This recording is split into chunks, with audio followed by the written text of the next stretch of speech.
Today, I'm trying 3 recipes from the Little Women Cookbook. Little Women is an incredibly popular story. If you haven't read the book, you may have watched one of the many film and miniseries adaptations of this story. There are a lot of them. I don't even think I've seen all of them, but it is very popular. It is much beloved. I've had this cookbook for a couple of years. It was a Christmas gift a couple of Christmases ago from my sister-in-law, and look how darling it is.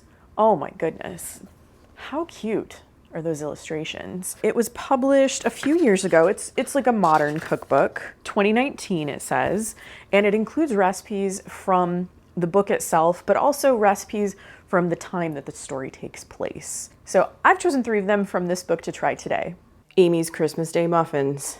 It's Christmas in July, everybody. So according to this recipe, it says it's hard to tell exactly what kind of muffins Amy adored and heroically gave away to the Hummel family on Christmas Day. That is like so memorable to me, giving the Christmas breakfast to the Hummel family. In the Alcott's time, muffins were usually plain little breads without the sweet spices and fruits we enjoy in them today. Back then, muffins were often cooked in rings on a griddle rather than in the oven. I'm thinking maybe like a crumpet. That's kind of what makes me think of, cooking a batter in rings. However, about the time that Little Women was published, some cookbooks did call for them to be baked in an oven, as these modern muffins are. Always a connoisseur of the best things, Amy would no doubt enjoy the sweet and fancy version of the articles she most liked. If you know the story, you know who Amy is.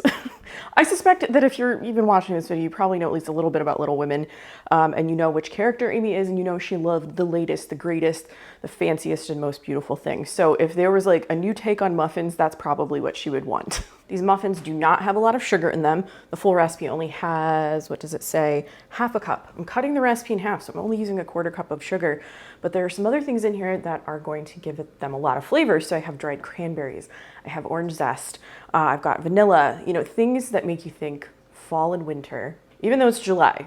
Let's just focus on some cooler temperatures, some festive times. Let's just think about that as I make these muffins.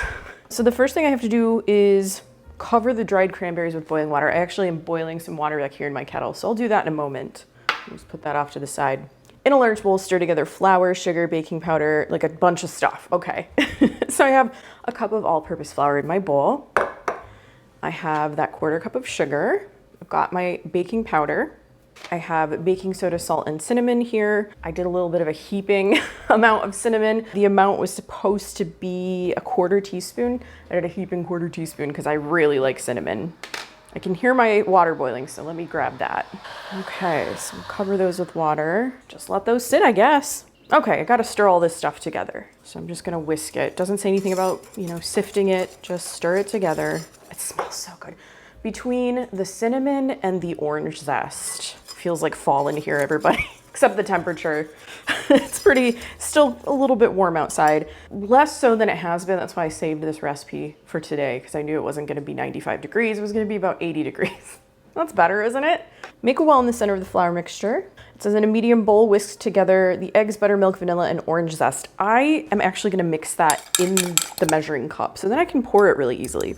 So I have my buttermilk in here, and then, whoops, I almost confused the butter and the egg. I have a lightly beaten egg, 1/2 teaspoon of vanilla, and then my orange zest that just smells amazing. Ooh, that looks kind of pretty, actually. Wow, does it smell good. I'm just gonna make a bit of a well in here so that I can pour this liquid mixture into the center. We don't do anything with the butter just yet. So now I'm gonna pour my wet ingredients in here, and it says to stir just until the wet ingredients are folded into the dry ingredients. So we're gonna be gentle here. The batter is gonna be lumpy. Now, before I got started, I did prepare a muffin tin. So I have that back here waiting in the wings, almost combined, just barely. And now I need to stir in the butter. Well, I let the butter sit for a minute, so it's still liquid. It just kind of like formed a little bit of a barrier on top. This is half a stick of butter that I've melted, half a stick meaning a 1/4 cup. Okay. My oven is preheating to 400 degrees. We got all of these things going on all at once, right? Ooh, okay, the batter's kind of nice and fluffy. I actually have to drain off the water on these cranberries, so one moment, please. And now it just says to fold in the cranberries gently, gently, gently. I can see the cranberries being nice for Christmas. Oh my gosh, sorry, it just smells so good. It's been a while since I've done any baking because it's been so hot. It's nice. It's kind of nice. I'm gonna get this out of the way. Okay, I'm coming in with my muffin tin here. The full recipe makes 12 muffins. I'm cutting it in half, so I'm gonna make 6. If I have batter left, of course, I have some muffin papers that are like waiting on standby. So it says to fill the cups, 2/3 full, 2/3 to 3/4. I probably should have just gotten my scoop out to do this, and I wasn't thinking. I still could, but I've already dirtied this spoon. So let's just keep going. Okay, let's see what we have so far. I'm gonna smooth all of these out. I think this one's maybe a little overdone, a little overfilled. I think I should maybe put 1 or 2 more in here. It doesn't indicate like what size the muffin tin is that they're using. Mine's just standard. It's not jumbo or anything. I think I've got at least 1 more muffin in this bowl though. Let's see what we've got in here. Yeah, a lot of times I use like a cookie scoop, but it's been so long since I've baked anything that I kind of didn't even think about it. I think that's probably good. So just the 1 more. So I got 7 out of here. Put this one back. So once my oven is preheated, I need to bake these for 15 minutes at 400 degrees. These were done in 15 minutes for me, so the listed time is correct, at least in my oven. Your mileage may vary. Definitely test them. It says to let them cool for 5 minutes. I let them cool for longer. So they're just like very barely warm right now. It smells incredible. I know these aren't gonna be very sweet, and that's kind of what I like sometimes in a baked good, especially a quick bread. Desserts are wonderful and I love them so much, but sometimes this is what I want. I'm gonna try one. I'm really excited. These really didn't take very long either between mixing and baking. So this is definitely something I think you could do in the morning if you wanted to, if you have a little time. You know, I'm not saying like do this when you're on your way to work and you have like, you know, you're running late. Don't do that. Don't tell your boss I said to do that. But if you've got a little time, you want to make a nice breakfast or brunch or something, you know, these don't take very long. All right.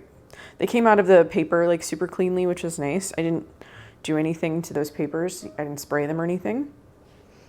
Okay, oh, that orange scent. I'm gonna show you cross section here so you can see. They're not too big, you know, they're just kind of a standard, nice little size. Yeah, okay, let's try. The orange and the cranberry is just really nice. And then the cinnamon's coming up right there. Delightful. There's like a tiny bit of crispness on the outside, nice and soft and fluffy on the inside.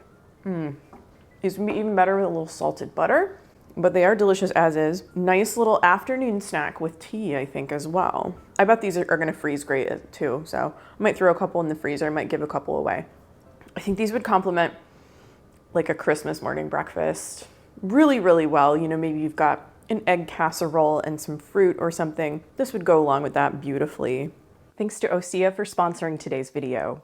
OSEA is a vegan and cruelty-free seaweed-based skin and body care brand founded by a mother-daughter team. I absolutely love that part. Now, you may be asking, why seaweed? Seaweed is rich in vitamins, minerals, and nutrients, and it helps keep your skin looking healthy by restoring its natural moisture barrier. OSEA sent me my very own bundle of their products, and these are my favorites. This is the Undaria Algae Body Lotion. I'm just gonna try some on the back of my hand here. It provides lasting hydration. It lasts a really long time. This absorbs very quickly into my skin, and it has a light, natural citrus scent. But if you don't like scents, if that's not your thing, this is also available in a fragrance-free version. I also have their Undaria Algae Body Oil, and I really like to use this on parts of my body where my skin is especially dry. So for example, on my elbows, that's a really good place to do it.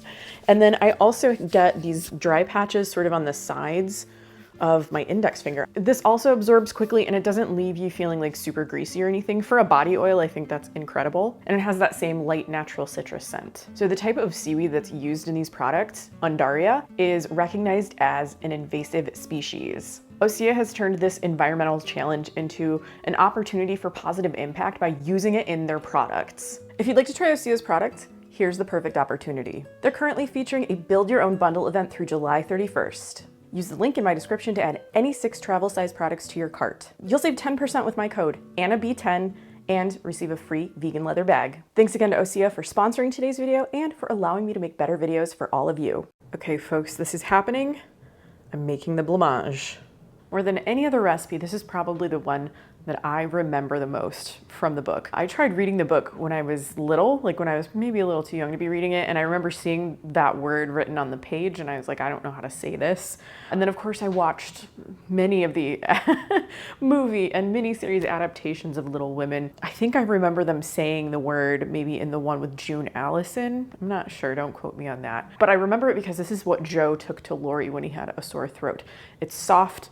It's kind of like neutrally flavored, I guess. It's a little bit of a simple food, probably something that would be nice to eat when you're not feeling well. It's kind of like a custard, as it says in the book. It's similar to a custard, but instead of being thickened by egg yolks, it's thickened by gelatin. It looks beautiful in the book, so we'll see how it goes. This is kind of a multi-step recipe, and it's gonna need a lot of refrigeration time. So I'm gonna start this recipe today, and I'm gonna let it sit in the fridge overnight, and we'll come back to it. This recipe begins with 1/4 cup of cold water, and you're supposed to put this in a medium saucepan. This is a 2-quart saucepan. You just wanna make sure that it's large enough to fit the rest of your ingredients later. So in addition to this cold water, I have a 1/4 ounce packet of plain unflavored gelatin. So it is 1/4 of an ounce. If you're like measuring from a bigger container or something, you don't have these little packets. So you just want to sprinkle this over the water.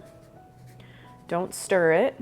We're gonna bloom the gelatin. So it says to just kind of shake it, make sure that your gelatin is moistened.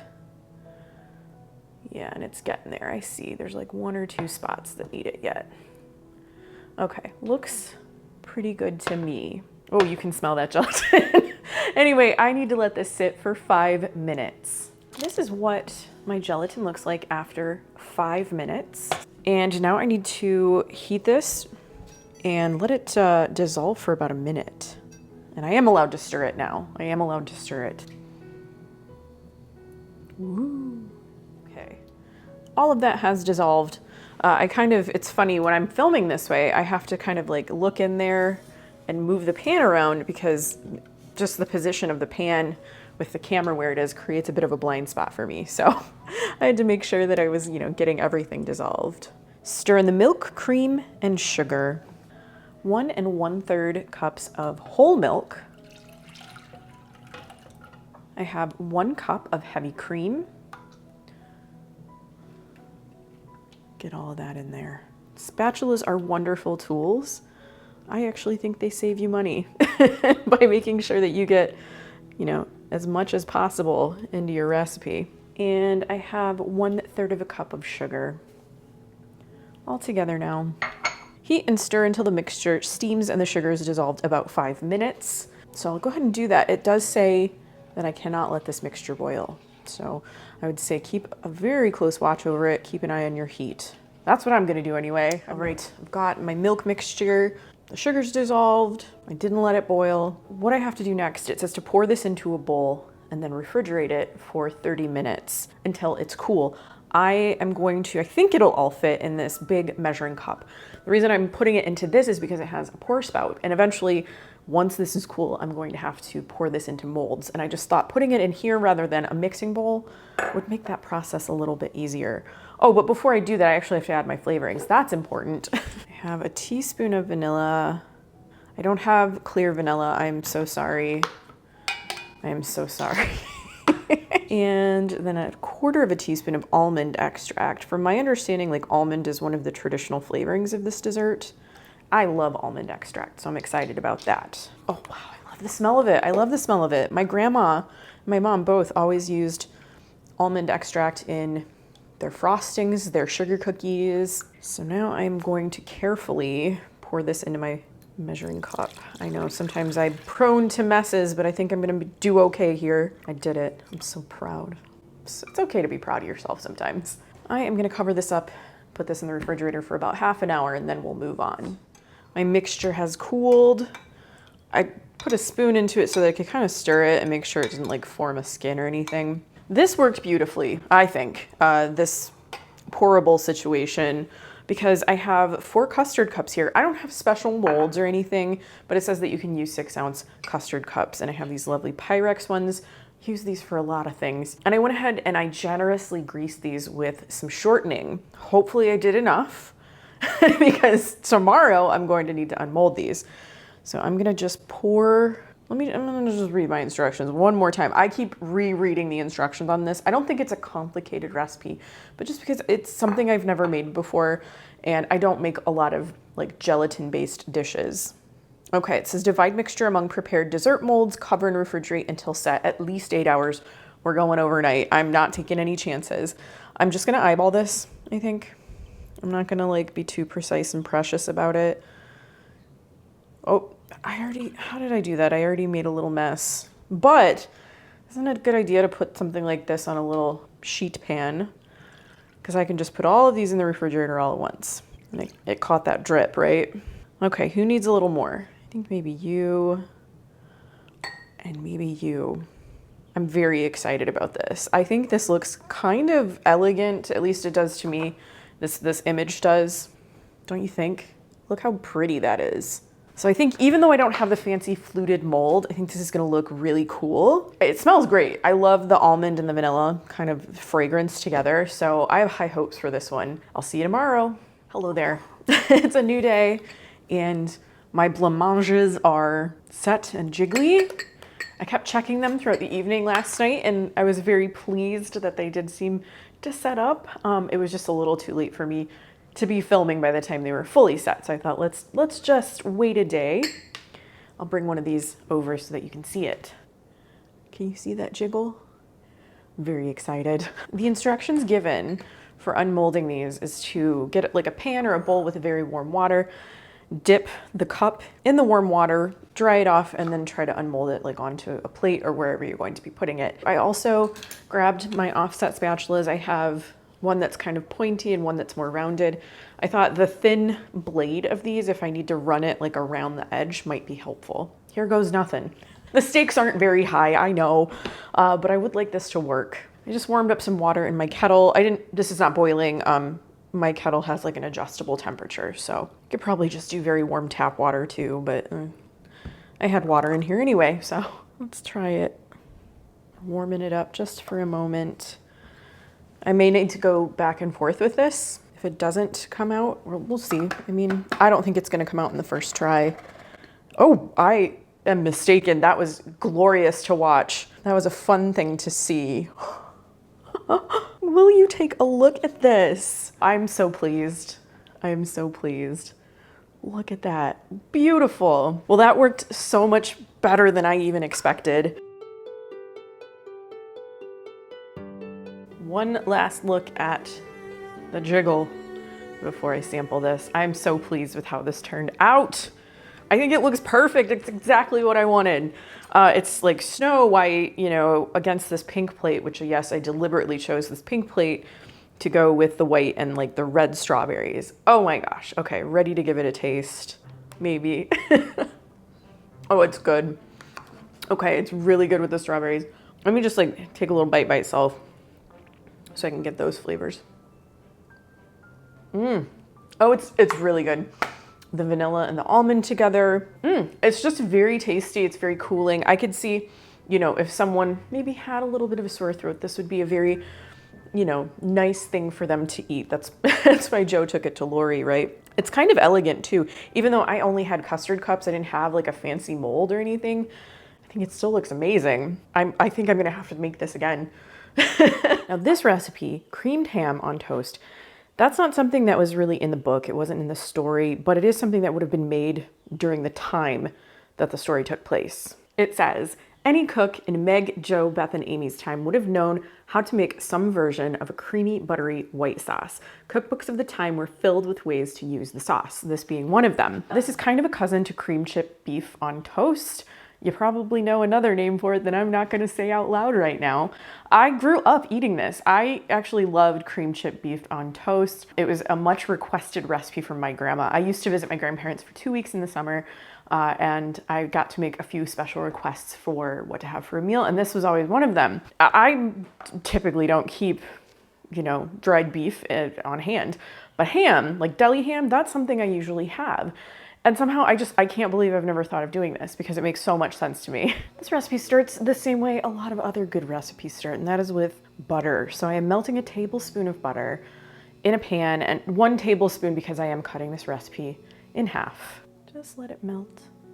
Now, if you know how to make a white sauce, you know the basics of this dish. It has a few little extra added things to it to make it taste a certain way, but you know, it's butter, it's flour, it's milk.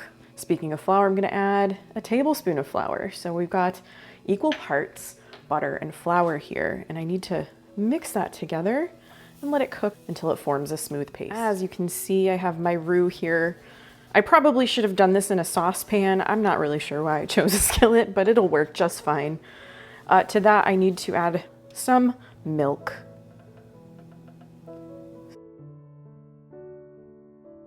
So I am gonna add that and kind of whisk as I go. And I'm using my favorite twist whisk here because you can use it like this as a flat whisk, or you can twist the handle and you can turn it into a balloon whisk, which is really nice.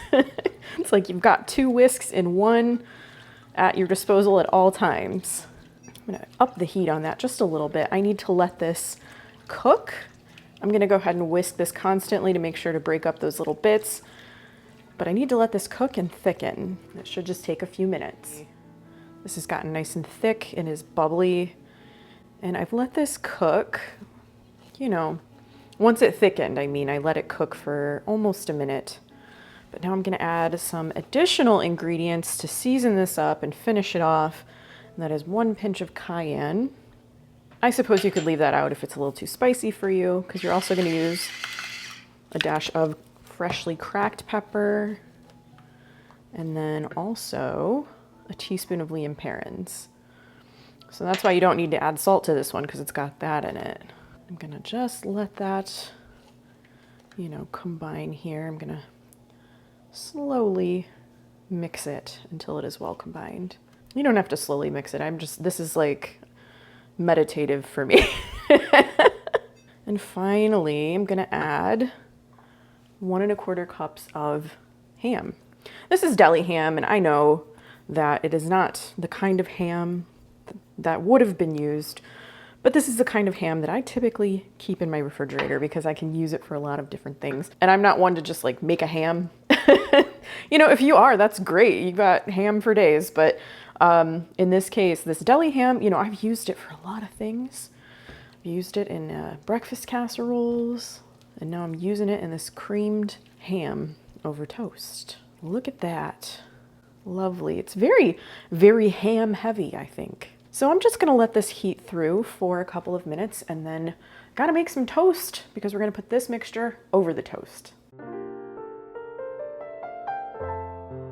There it is. Creamed ham on toast.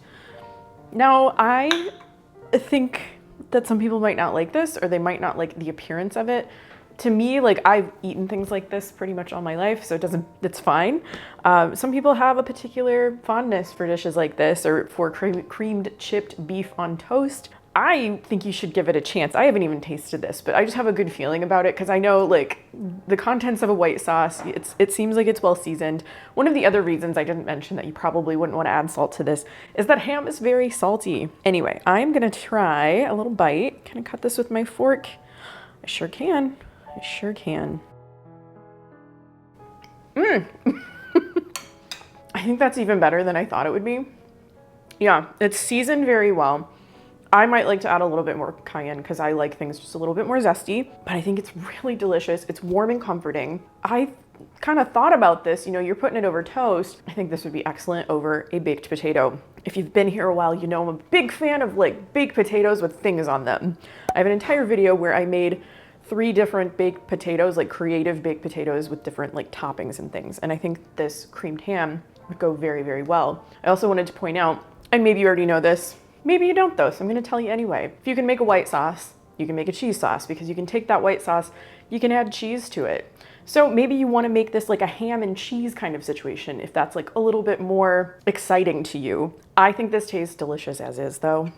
I am very excited to finish this. The Little Women Cookbook was published in 2019, and I think it's just so cute. I love this color scheme. I specifically wore this apron to go with this book because I think like the little vines and the strawberries and stuff, they kind of match. So again, this is a very, very popular book, a very popular story. Even if you haven't read the book, you may be familiar with like the general gist of it, or you've probably watched one of the many adaptations for, you know, film and miniseries for TV. I've definitely watched several. I think everybody has their favorite, but I love all of the ones that I've watched. Maybe my favorite is the one with June Allison. I think that's from maybe the early 50s, something like that. The one where she says Christopher Columbus like all the time in the movie. I also really like the miniseries with Maya Hawke. I thought that was really good. A lot of people my age really love the one with Winona Ryder from the mid-90s. I think it was right around like 1994 that came out. I think that's like a top favorite for a lot of people. I enjoy it quite a bit. And then there was another one that just came out a few years ago. I watched that fairly recently, just maybe a couple of months ago. And that was good too. That was a little bit of a different take on the adaptation from the story. So if you've seen that, you know what I'm talking about. But if you haven't seen it, I think it's worth a watch. I tried to read this book when I was like younger, and it just kind of like didn't quite capture my interest in a way that made me want to keep reading. But as I, you know, got older, when I was an adult, I did read the book. And I love comparing everything in the book to all of these adaptations. It's kind of fun and interesting. And of course, there are a lot of details in the book that maybe they couldn't quite, you know, show as well in a movie or a miniseries. It says Little Women Cookbook, tempting recipes from the March sisters and their friends and family, with inspiring quotations from Louisa May Alcott, who wrote Little Women. This book does contain a lot of recipes that will make you think of the story of the book. You know, food is kind of a common theme throughout the book. You see a lot of times like what they're having for dinner or what they're having on a picnic. The story kind of opens on Christmas morning and you see what they're having for breakfast. If you know what I'm talking about, you know what happens to that breakfast. They have this photograph here. This is Louisa May Alcott's orchard house in Concord, Massachusetts, where she wrote Little Women, and it really looks like, you know, when I'm thinking of what their home might look like, what the March family home might look like, it's this. There's a breakfast chapter, gatherings with family and friends. There's a dessert chapter. There's dinners and suppers, of course. And in addition to all of these incredibly charming illustrations, they all have this kind of like viney, strawberry, flowery theme. They do have a lot of nice photographs in here, like of the food. So we have buckwheat pancakes here. There's not a photograph to go with every single recipe, but there's quite a few and they are helpful. I think the Blanc-Mange photo was especially helpful to me just to give myself some reassurance that I was in the right direction. Now I almost made this recipe for mac and cheese, this macaroni and cheese. It is different than the type of mac and cheese that you might see today. It's definitely more of a baked kind of dish, more so than like a creamy kind of saucy dish. Meg's macaroni and cheese. They seem to have an especially long list of sweet treats and desserts. I really like these illustrations of the girls. Just an aside about like the birth order here as it relates to the film adaptation that I first mentioned, the one with June Allison. They did something really interesting with the casting that confused me for a very long time, mostly because that was the only like film adaptation that I'd kind of seen, and I was pretty young. They wanted to feature Elizabeth Taylor and Margaret O'Brien in the movie. They reversed their ages. So for the longest time, I thought the character of Beth was the youngest because they cast Margaret O'Brien as Beth, and she was younger than Elizabeth Taylor, who they cast as Amy. This might be very boring for you. I feel like if you've seen this movie, you know what I'm talking about. And because it was years before I either read the book or saw another version of it, I was so confused. They wanted to like feature those two actresses to sort of capitalize on their fame at the time, and they just like weren't the right ages, basically.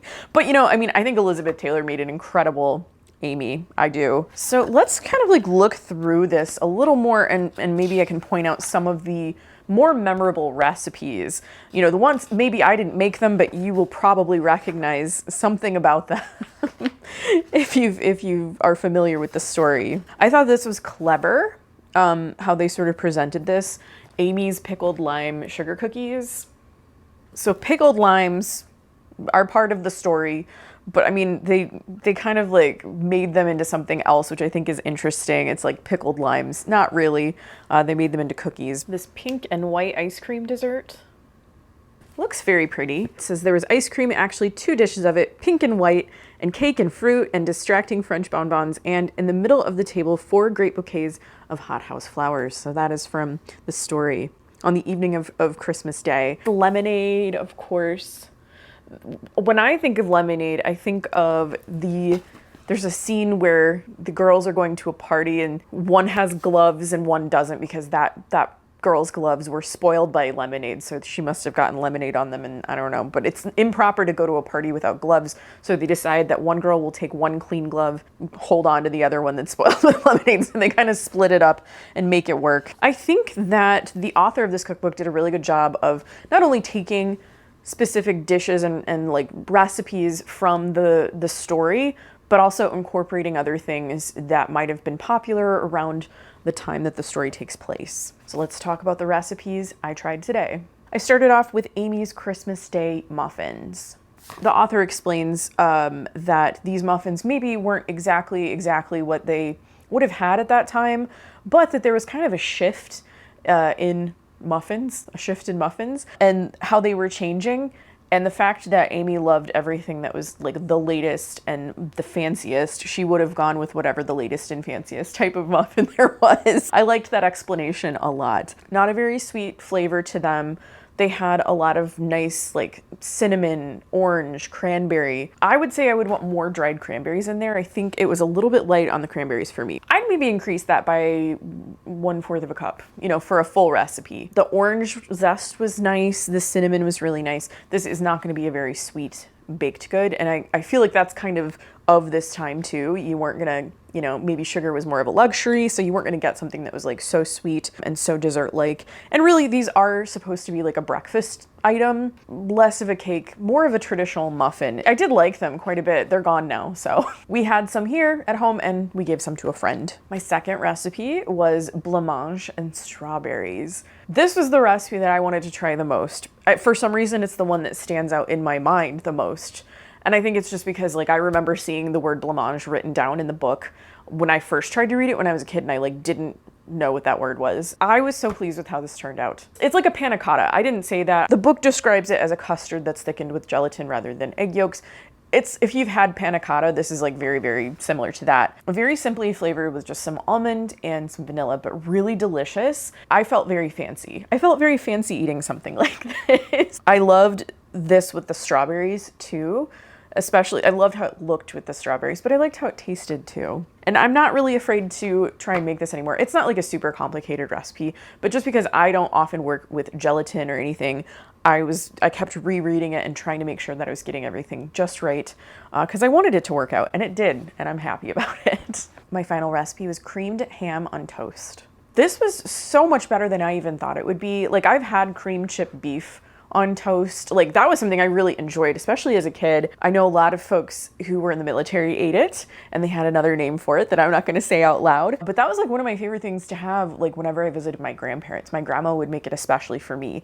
And this makes me think of that, only with an ingredient that I am more likely to have on hand, which is ham. I'm more likely to have ham in my refrigerator than I am like dried beef in my pantry or refrigerator. I have a lot more uses for like deli ham and things like that than I do dried beef. So this is like a great alternative to that, and it's so delicious. Doesn't take a lot, okay? It's a cream sauce. If you've like made a cream sauce, you pretty much can make this, and you add a little extra seasoning to it and some ham, you know, and then you eat it over toast. I actually had it, so I had it for lunch one day. I had it for breakfast another day. I made the toast with the creamed ham on top, and then I put some scrambled eggs on it, and it was delightful as a breakfast. It was so, so good. So much better than it even like looks or that you think it's going to be. I'd say give it a try. I also thought about doing this with like different types of toast. So rye toast, I think rye toast would be really, really good with this. So that was my look at the Little Women Cookbook. Are you familiar with this story, and do you have a favorite character?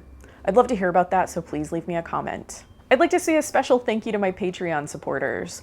If you'd like to join us over there, I'll have a link in the description so that you can do that. I hope you liked this video. If you did, please give it a thumbs up, share it with a friend, and subscribe to my channel if you haven't already. I post videos about food, vintage cookbooks, and retro recipes every week. Thanks again for watching, and I'll see you in my next video. Bye.